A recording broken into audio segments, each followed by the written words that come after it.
Welcome to This Explainer. Today we're going to do something really cool. We are taking back control from your camera's auto mode, and we're going to learn how to master time itself.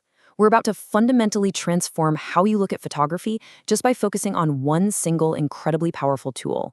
So be honest with me for a second. Have you ever tried to capture a really special memory? Maybe it's your kids just running wild in the backyard, or your dog leaping up to catch a frisbee, or even a stunning, rushing waterfall on a family vacation, only to look down at your screen and be totally frustrated by a completely ruined, blurry mess of a shot? Ugh, it's the worst, right? Especially when you feel like you did everything perfectly by just trusting the camera to handle all the settings for you. But here's the harsh reality. The camera, it has absolutely no idea what your story is. It's literally just guessing. I mean, yes, your camera is a remarkable tool, it's highly engineered and incredibly smart, but when you leave it in auto mode, it's completely in the dark about your creative vision. But hey, you can absolutely take control of your story.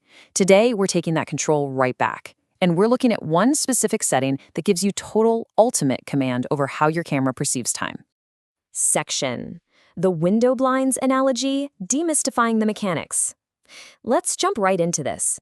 We're going to strip away all that complex physics stuff and just use a super simple analogy to understand how this actually works. So at its core, shutter speed is simply the amount of time the camera's blinds stay open, letting the digital sensor look out at the world. You really don't need an engineering degree to wrap your head around this. Just think of your camera body as a totally pitch black room, and the shutter mechanism, that's just a set of window blinds. Your digital sensor sits quietly inside that dark room, just waiting to catch the light. When you press the button to take a picture, those blinds click open and then abruptly snap shut. The duration they spent open, well, that is your shutter speed. And this brilliantly illustrates exactly what happens when you adjust that duration. Let's compare these two scenarios. If you open and shut those blinds in the absolute blink of an eye, the camera only catches a tiny split-second snapshot of whatever is happening outside. So a passing car appears perfectly frozen in place. But if you open those blinds and leave them open for a full second or two while that exact same car drives past, the camera actually records the entire path of the vehicle. Those headlights suddenly become a beautiful flowing streak of light just stretching right across your image. Section freezing the action, your new superpower. Let's check out our first brilliant creative choice, which is using shutter speed to completely, absolutely freeze time. Now, shutter speed is actually measured in fractions of a second. When you take control and start pushing those numbers up to incredibly fast speeds, we're talking like 1/500th or 1/1000th of a second, you unlock this entirely new capability. This is quite literally a superpower for capturing sports, erratic wildlife, or, those chaotic family gatherings where literally nobody stands still.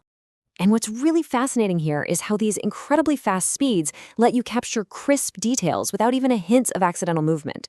At these extreme fractions of a second, water droplets flying out of a swimming pool are just stopped midair. They honestly look like floating diamonds. A bird's flapping wings moving at top speed suddenly lock into crystal clear focus. If you want to capture raw in motion and highly detailed sharp images with absolutely zero accidental movement, well, a super fast shutter speed is exactly what you're going to want to use. Section intentional motion blur, painting with light. Okay, now let's explore your second creative option.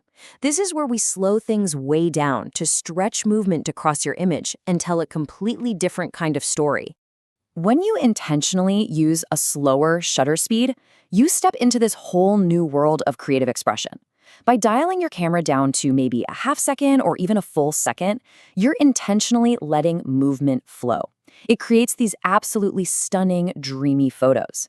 This is the exact technique pros use to turn rushing waterfalls into textures that look as smooth as silk. It's how vibrant night traffic is magically transformed into rivers of neon light. At this point, you're no longer just capturing a scene. You are quite literally turning photography into painting with light. But here is the catch. The crucial point here is summarized perfectly by this golden rule. The camera cannot tell the difference between a moving subject and a shaking hand. This is the absolute critical rule of slow shutter speeds. If you try to hold the camera in your bare hands while using a slow speed, the natural, unavoidable movement of your own body is going to make the entire photograph look blurry and completely out of focus. So to make sure you actually get that beautiful professional contrast, a perfectly sharp background alongside a smoothly blurred subject, instead of just an accidental blurry mess, you really need to follow these 3 simple steps. Number 1, go ahead and dial in that slow shutter speed. Number 2, place the camera on a sturdy tripod. Or, hey, if you don't have one, just use a solid surface like a flat rock or a table. And number 3, keep that camera completely still while the shutter is open. Section Taking Creative Control, Mastering Your Camera. All right, we've finally arrived at the best part. Mastering shutter speed is the exact moment photography stops feeling like a frustrating game of chance and really becomes a deliberate, intentional art form. Because right now, you have the ultimate power to choose between these two incredible extremes. You get to decide if a moment is locked in stone, freezing the world with fast shutter speeds, or if it is allowed to breathe, letting that movement flow dynamically across your frame with slow shutter speeds. Now, just a quick heads up, it's important to note that changing how long the shutter stays open does change the amount of light that reaches your sensor. But hey, don't worry about that just yet. We're actually going to learn exactly how to balance that out with the lens opening in our very next lesson. But for right now, I want you to take this explainer and immediately apply what we've covered. Seriously, here is your homework for today. Pick up your camera, switch it straight over to shutter priority mode, head outside, and just practice freezing the world around you. I'm going to leave you with this final provocative thought as you look through your viewfinder next time.